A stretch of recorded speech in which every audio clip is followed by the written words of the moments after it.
Hello guys, আসসালামু আলাইকুম। আসলে দিনাজপুর জেলার ফুলবাড়ি থানার যে কয়লার খনি, সেই কয়লার খনিতে ঘুরতে আসছি। তো ঘুরতে আসি দেখি যে কয়লার খনির প্রায় 300 থেকে 400 একর জমি দাবে গেছে। এক কথা বলা চলে যে এটা সাগর হয়ে গেছে। সেখানে আমার এই যে এক ভাইয়ের সঙ্গে আমি আসছি, হ্যাঁ, ঘুরতে।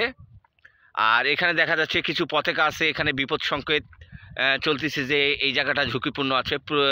মানে এই জায়গাটা সাগর হয়ে গেছে, এক কথা দাবে গেছে। এই দেখেন ভাই, এই যে পতাকা দিছে না, এই পতাকাগুলো এটা হলো বিপদ সংকেত। এই যে যে লাল পতাকা দেওয়া আছে, এগুলো বিপদ সংকেত।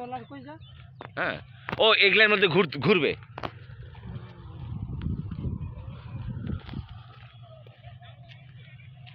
এই জায়গাটা ছিল পুরো একটা জমি, পাতালি জমি। সেই জায়গাটা কিন্তু এখন বলা চলে যে সাগরের মতো হয়ে গেছে।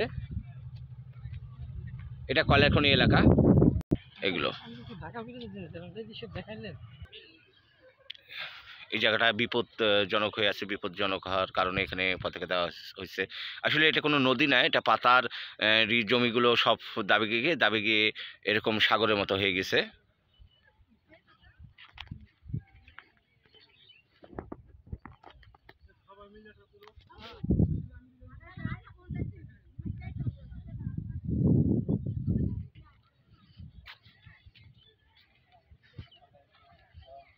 আসসালামু আলাইকুম।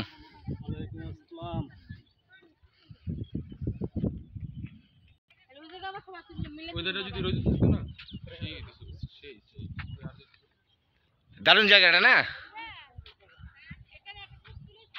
পানিটা দেখেন এই এমন ভাবে হয়ে গেছে যে পানি পর্যন্ত কালো। হ্যাঁ, কয়লার খনি এলাকার পানি পর্যন্ত কালো।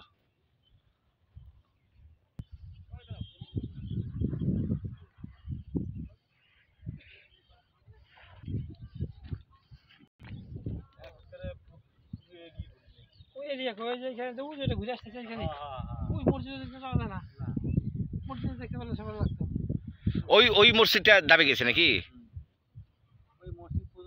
মসজিদ কয়টা যাচ্ছে? একটাই না, দুইটা একবারে সাগর হয়ে গেছে।